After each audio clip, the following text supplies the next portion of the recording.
What is going on, guys? It is Pineapple King, and today I just want to kind of go over the playoffs in a little bit more depth. And I think it'd actually be better if we split it into NFC and AFC. So today, obviously, if you can't tell already, is the NFC. And we're going to go through each team in the playoffs and maybe like the first few that made it out of the playoffs, especially the Falcons, because they were 10-7 right outside of the other 10-7 teams. I will start at the top with the Lions. They won it last year, obviously. You see it right here. They went 14-3 last year. I think it's a small regression.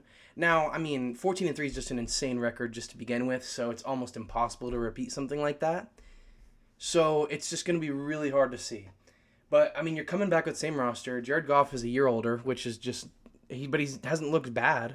He's had moments, but he still looks like a really solid quarterback. Obviously, the running back duo is going to be great. Amon-Ra, JMO. Besides Amon-Ra and JMO, though, you really don't have. Maybe Tesla can step up and be your wide receiver 3 if Tim Patrick doesn't. But Tesla is obviously that rookie that you guys drafted, so you like him. Laporta, as long as he's not injured, it'll be great. So, and you've got that offensive line. You got Penei Sewell too, so it's not like you haven't. Like you guys have like an all-around offense, and then you drafted Tyco Williams to help out with a coming back Aiden Hutchinson, and your defense looks great too. You lost Gardner Johnson, but I still feel like this team is still primed to be number one. That's just, I mean, obviously my opinion, right? This is my video, my opinion. I could be completely wrong, but I think the Lions are going to run it back, and I think they kind of need to do it now. And if they don't do it now, then Jared Goff is eventually going to regress. If it's not this year, it shouldn't be.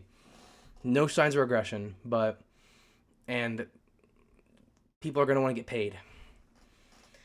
I think next is obviously my Bucks, and the Bucks lost to the Lions in the regular season, so that's why I have them second. If they beat the Lions in the regular season like they did last year, we could be number one. And there's so many reasons why I think that we improved.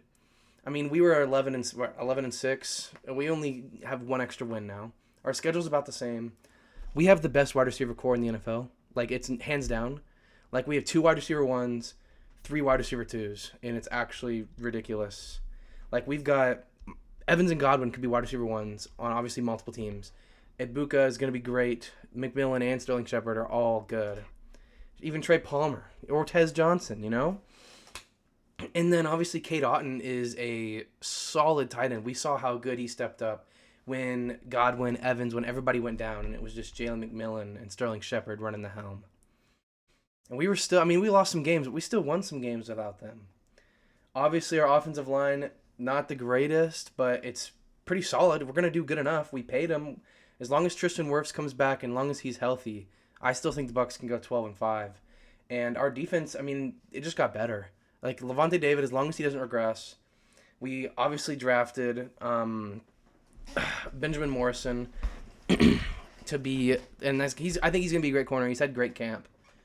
Obviously, I'm paying more attention to the Bucks, but I think we can definitely go 12-5. And our defense just got a little bit better, and so did our offense. Like, we just got slightly better on both sides of the ball. And we have a top 3 kicker in the league, so McLaughlin's the GOAT.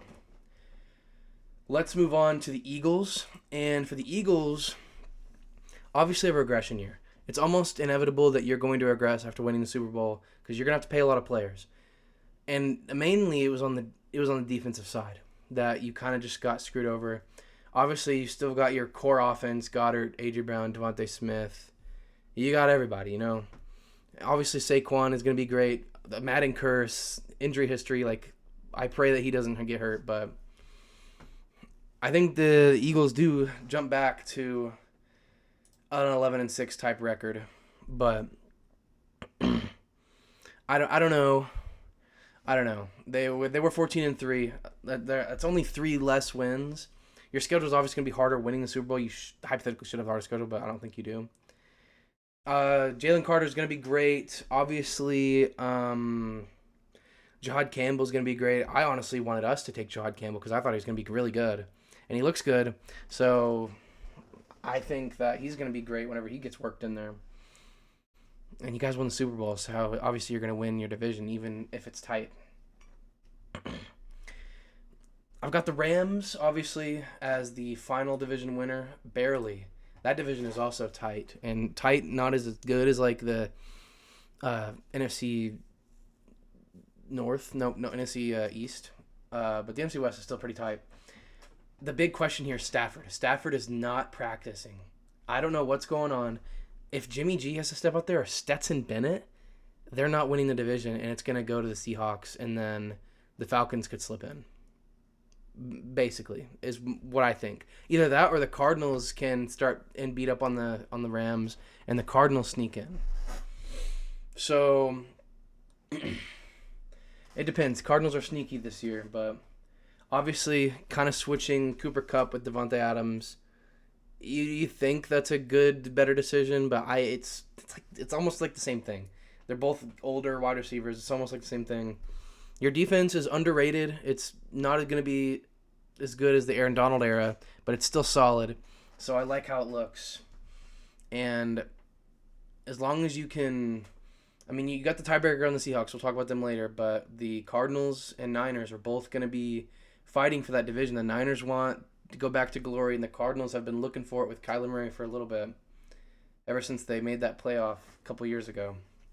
Let's go into the wild card teams here. The Packers, obviously, the 11-6 Packers. You know, I'm a Jordan Love believer. As long as he stays healthy, as long as he's good, Josh Jacobs is going to be good. Matthew Golden, strengthen your wide receivers. Hopefully you guys can get a clear-cut wide receiver 1 and 2 and just kind of have some good people in the back. Tucker Kraft is underrated as well. It's kind of like a Kate Otten type deal. He's good when you need him to be.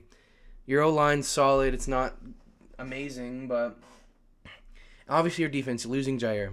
Losing Jair is going to be huge.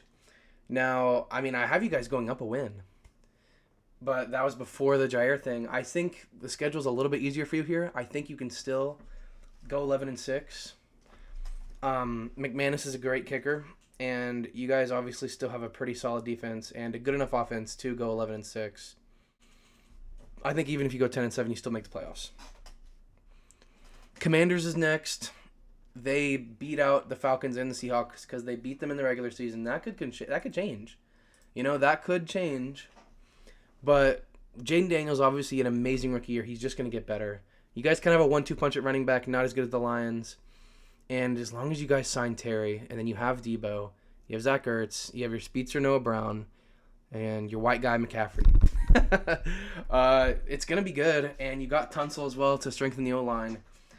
I think this could be huge because you signed your defensive players as long as they can play. They're getting older. As long as they don't regress. As long as your defense doesn't regress, I think it's going to look really good for you guys. And you're going to run it back. And you may not go 12-5 like last year, but I think you can still go 10-7 and beat out the Cowgirls who went 9-8. I think you guys still have the edge on them because of mainly Jaden Daniels is just that guy. Lastly is the Seahawks for the playoff teams, and then we'll quickly talk about something else. I like how the Seahawks revamped everything. That's the one team that changes. These first 6 teams were already in the playoffs. They moved around a little bit. The only team I changed was the Vikings for the Seahawks, and not in the same spot, but I don't think the Vikings are going to make it. I think Sam Darnold will go back to the playoffs, not with the Vikings, but with the Seahawks. And I think K9 is better than Aaron Jones. You have a good wide receiver core. Obviously, Jettas is impossible to replace unless you're just Jamar Chase. But having Jason, Cooper Kupp, Torrey Holton is that rookie. That guy looks really good. AJ Barner, I don't know how I feel about that guy. Your O-line's solid, obviously. Gray Zabel is going to be a good draft pick.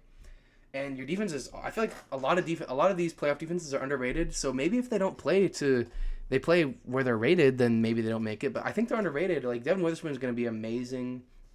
DeMarcus Lawrence, Byron Murphy II. And those are your playoff teams, guys. The Falcons, I just don't think Michael Penix. I mean, the Falcons look good. The defense is definitely underrated. One of the better defenses, honestly, compared to these other 10-7 teams. But I just don't think that Michael Penix can lead a team to the playoffs right now. I think he needs practice. I think he needs time. Bijan can't do it all. Drake London can't do it all. Kyle Pitts is a bum. But that's going to do it for the NFC. The AFC will come out in a day or two, but like, sub, everything. I appreciate the support, and I'll see you guys in the next one.